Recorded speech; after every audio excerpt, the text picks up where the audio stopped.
Deməli, dünənki olimpiyadada 11-ci siniflərə 18-ci sual, 10-cu siniflərdə 20-ci sual olaraq düşmüş bu sualın həllinə trigonometriya ilə baxacağıq. Açığı mən bəlkə daha çox sevdim, çünki bu həlli özüm tapdım, o birisinin dostum demişdi. 3 alfa, 2 daxili bucaq, 3 xarici bucağı verir. Bura 3 alfadır, bura 90 çıxılsın alfadır.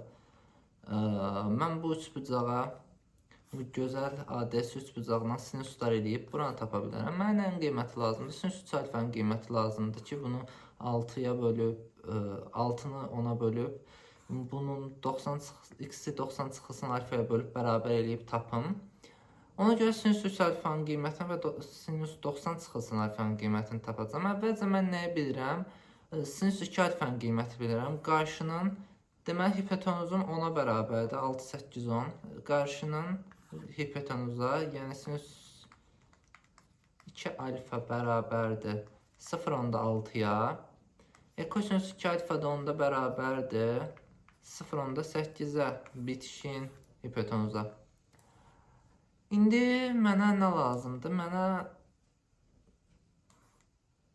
sinus kosinus hərsi lazımdır onsuz. Sinus alfanın qiymətini tapaq. Sinus kvadratı alfa bərabərdir 1 çıxılsın kosinus 2 alfa bölünsün 2 deyilmi? Belə bir düsturumuz var da, yarım arqument düsturu.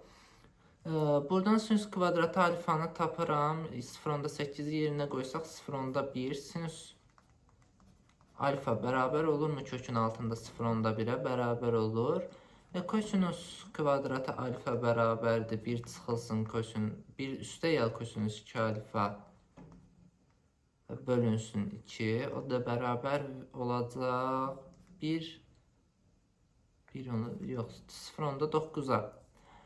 Kosinus kvadratı alfa 9 mötərizanın kökün xaricinə çıxarım. Promo 3 kök altında 0,1 yazım mı? Daha rahat olsun. İndi mən kosinus alfanı tapdım. Onsuz bu sinus 90 çıxılsın alfaya bərabərdir. Ona görə buranı tapmış oldum. İndi bunun mənə sinusu lazımdır. Sinus 3 alfanın sinus 2 alfa üstü alfa yazıb toplama düsturu ilə qiymətini tapa bilərəm. Deməli, birincidə sinus 2 alfa kosinus alfa üstəgəl kosinus 2 alfa sinus alfa. Yerinə qoyaq qiymətlərini. Sinus 2 alfanın bərabərdir 0,6 vurulsun. Kosinus alfanın bərabərdir 3 vurulsun kök altında 0,1.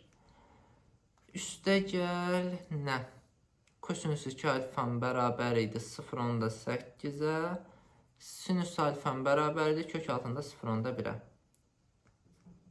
Bu da mənə verir. Deməli 1,8, 2,6 kökün altında 0,1-i. 0,1. Sinus alfanın qiyməti buna bərabərdir. İndi gətirək sinuslar eləyək. Buradan yazaq. X bölünsün sinus 90 çıxılsın alfa bərabərdir 6 bölünsün sinus 3 alfa.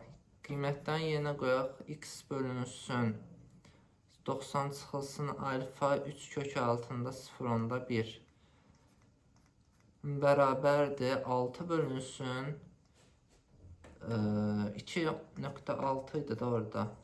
Kökün altında 0,1. Əla. X-i tapmalıyıq buradan. Hər tərəfi 0,1-ə vurum. Vursam bunlar gedər. Bunları ixtisar apara bilərəm. Çarpaz vuraq indi. X bərabər olsun 18 bölünsün 2,6. Onu da 5-ə vuraq ki, məxrəcdə kəsir qalmasın. 5-ə vuranda 13. 2,6-nı 5-ə vuranda 13. 18-i 5-ə vuranda 90 verir. Cavab yenə 90 bölü 13.